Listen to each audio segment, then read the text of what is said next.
And you just listen to a young girl who was saying that the Nigerian community here is totally very angry. It covers all those aspects affecting the various sections of our people. Beck was the geography of the Niger Delta of the Federal Republic of Nigeria. He went to several schools. His major academic genesis was at the government college, Ujeli. And go gather, destroy their food. With the camp and that other camp, the Songo camp, you don't compensate everybody.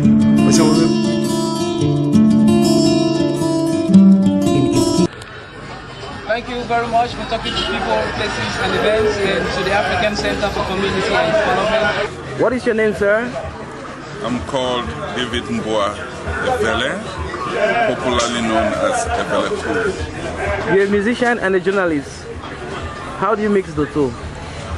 Well, so long as there's no conflict, I think it's favorably disposed to the two, because as a journalist, I have a particular routine, a schedule, but with music I can do music anytime, so there's no conflict, and I think I'm quite comfortable with that. Let's start with your work as a journalist. You're a journalist of which corporation? Well, I work with the National Broadcasting Corporation, known as the Cameroon Radio Television, CRTV. I'm actually Chief of Service, in charge of news and programs at Mount Cameroon FM. And just to give you an idea of my function as Chief of Service, I'm Chief of Service for news indirectly. That's to say I'm Editor-in-Chief. And I'm Chief of Programs, because I design the programs and then see who can suit what program, who can fit into what program. And also as the Editor-in-Chief, I am responsible for the daily newscasts in English and in Pidgin. Wow, so what are the difficulties you face in terms of like editing the scripts and probably to report friendly news? No, in terms of difficulties, I can't say there are difficulties. They are just routine activities. I work with seasoned professionals because, you know, with CRTV we have, I can say all of the workers there are trained. And concerning the news desk, we have trained journalists, so they know exactly what to do. What we do is we just go about. It's just part of the duty to news gathering and news presentation, treating the news just the way it should be treated. But you know, the only thing is with the FM station, the orientation is a bit skewed in the fact that we are a proximity station. We are not like the national. We don't talk politics first of all. We bring just what people need at home, just proximity, as the word goes. So what are your best programs in terms of content? Well, that's left for the public to judge, but in terms of your design, you design them. What do you think? I design them. What I design is programs that are meant for people at home, children who are in school, but when they are out of school at home, they love to listen. We have popular wake-up shows and information about your immediate environment. We don't talk foreign news. We talk news around the communities. That's why we have implanted correspondents everywhere. We train correspondents, some of them online. We train them.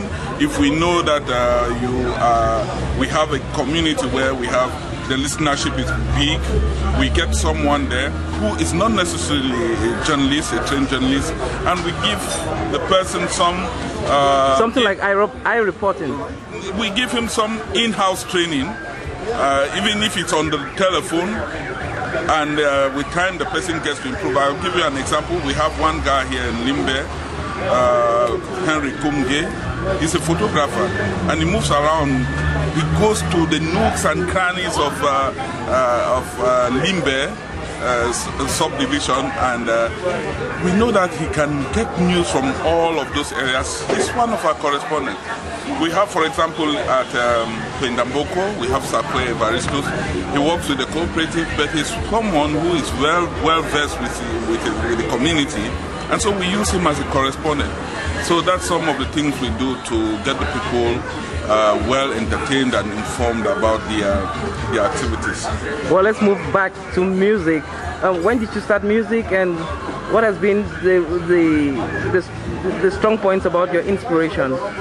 Now, with music, I can't say exactly when I started music. I was lucky that I had a father. He's of late, he's so rest in peace.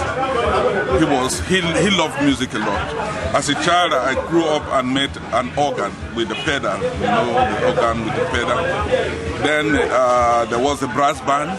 He had a brass band. Not that he was doing it, he had it for business, but it was just there. People who loved music came around and played. When there was an occasion, people came and hired a band, and people who knew how to play the instruments graced the occasions.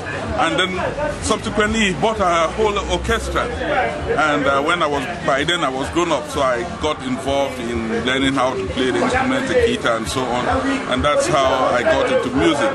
Now with the production, I have a cousin who is also very interested in music, that's Mbongaya Ivo, and he saw that, well, it was time for us to do something, and that's how I got into the studio and I started producing some of the albums I've done, actually. Can you tell me which song is your best song? Well, it's like asking to tell you the child I love most. That's quite difficult. Well, okay, can you sing me? Now, no, before I sing, I'm going to sing definitely. But before I sing, what I'll tell you is that I love the public, because the public are the best to judge your songs. Okay.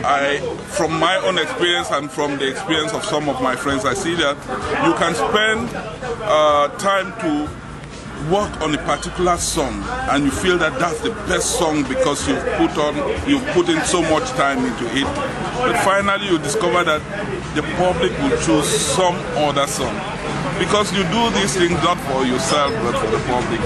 I think the song I work most in the album, for example the album Tumbia, is the song they call Mboa.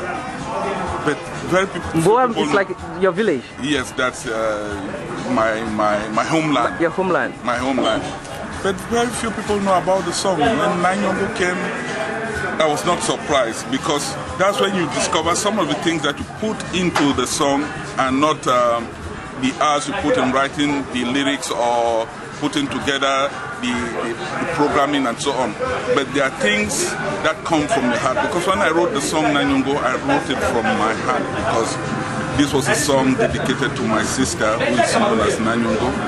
And Nanyongo... Is she still living?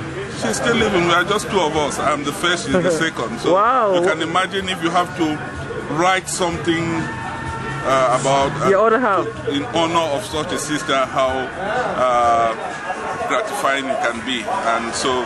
So can you sing a bit of Nanyongo? Let me do Nanyongo. Nanyongo kuku.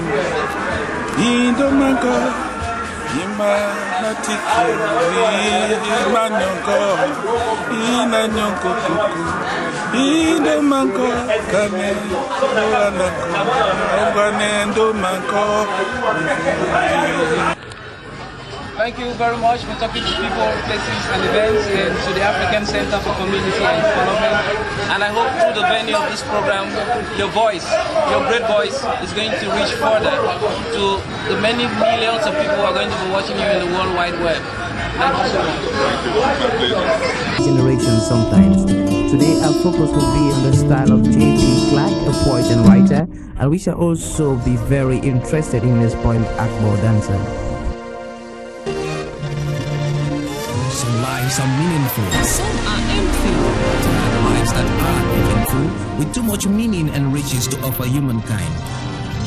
Long after some of these earthly adventures are no more, one can still find footprints of these great lives on the pavements of our contemporary lives. Good evening, you're welcome to the program Green Planet.